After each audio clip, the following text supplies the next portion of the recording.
In the book of Leviticus, God gave the Israelites a detailed law code that covered every aspect of life.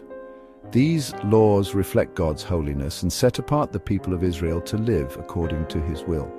Today we'll look at every sin outlined in Leviticus, explaining each one and its consequences for the people of Israel and for us today.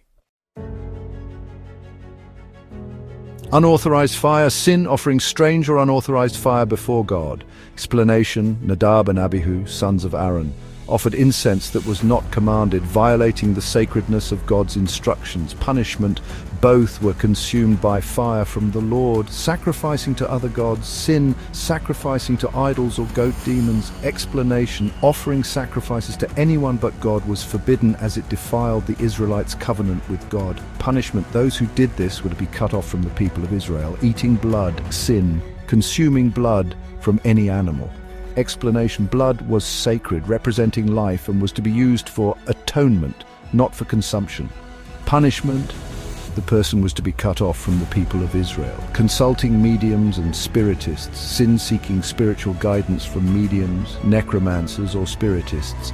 Explanation: turning to occult practices for guidance was prohibited, as God wanted His people to rely on Him alone. Punishment: those practicing such acts were to be stoned to death. Incest: sin: engaging in sexual relations with close relatives. Explanation: this violated family purity and order, defiling the sacredness of the family structure. Punishment: the offenders were to be put to death or cut off from the people. Adultery: sin: sexual relations between a married person and someone other than their spouse. Explanation: adultery defiled the covenant of marriage, which was considered sacred. Punishment: both the adulterer and the adulteress were to be put to death. Homosexual acts: sin: sexual relations between men. Explanation: homosexuality was considered an abomination, violating God's design for human sexuality.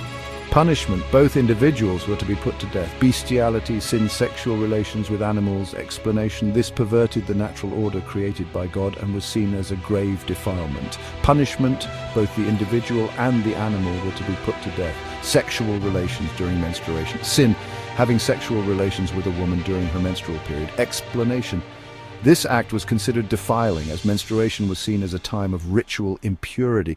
Punishment: the couple would be cut off from the people of Israel. Unjust business practices: taking advantage of dishonest scales in trade or business.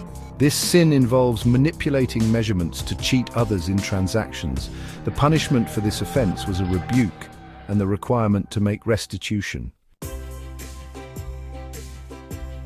Engaging in slander: spreading false rumors or slander. This act destroys reputations and causes harm within the community. Those found guilty of slander were required to make reparations. Dishonoring parents: cursing or dishonoring one's parents. Such actions undermine the very foundation of society and family. The prescribed punishment for this grave sin was death.